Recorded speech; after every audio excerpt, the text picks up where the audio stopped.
or if you weren't hungry before you came to Mass, listening to all the gospel and the first reading and the responsorial psalm certainly talked about food. First, we'll be hearing about food the next several weeks in the gospel, which is taken from John chapter 6, which talks about Jesus as the bread of life. These Sundays include, just like today, the signs of the multitude of the loaves and the fishes, and continues with the bread of life sermons as we listen the next few weeks. In our first reading from 2 Kings, we hear about Elijah and the miracle of the feeding of the 100 men on 20 barley loaves and having some left over. Notice how doubtful they were, saying, "How can we give this to 100 people? Elijah, what are you thinking?" And there was enough and leftovers after they had fed the crowd. I talked to a woman right before Mass, and she was saying that she was having 5 17-year-old boys for dinner tonight, and they wanted steak. So I said, I just can imagine how many steaks that the boys will be eating tonight to fill them up.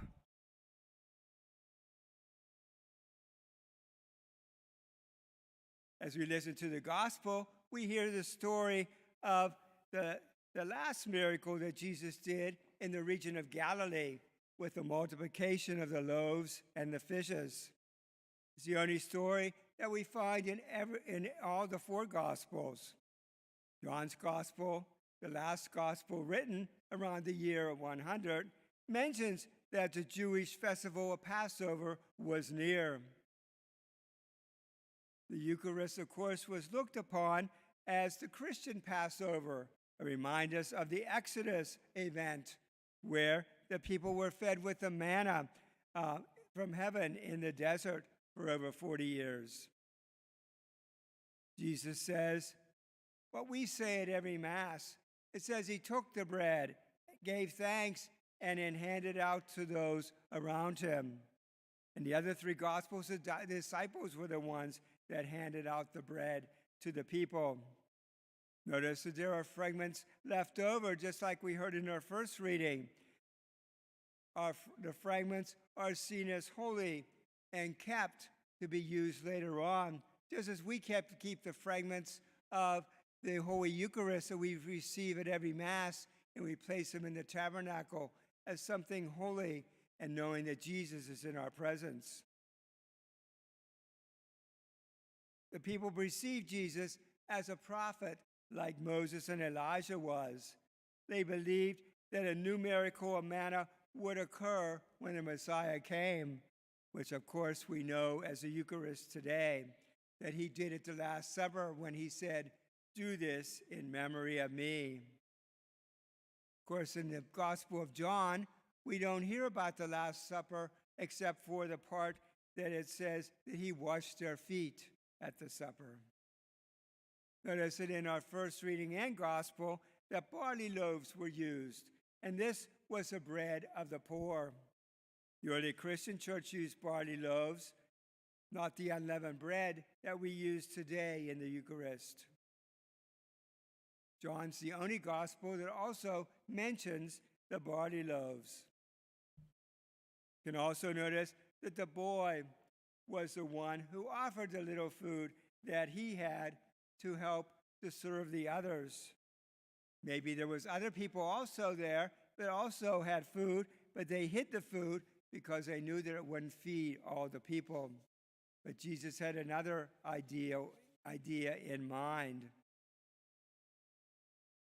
Notice that he also asked Philip about going to the store and buying food, and he said it would take 200 days' wage in order to just give the people just a little food.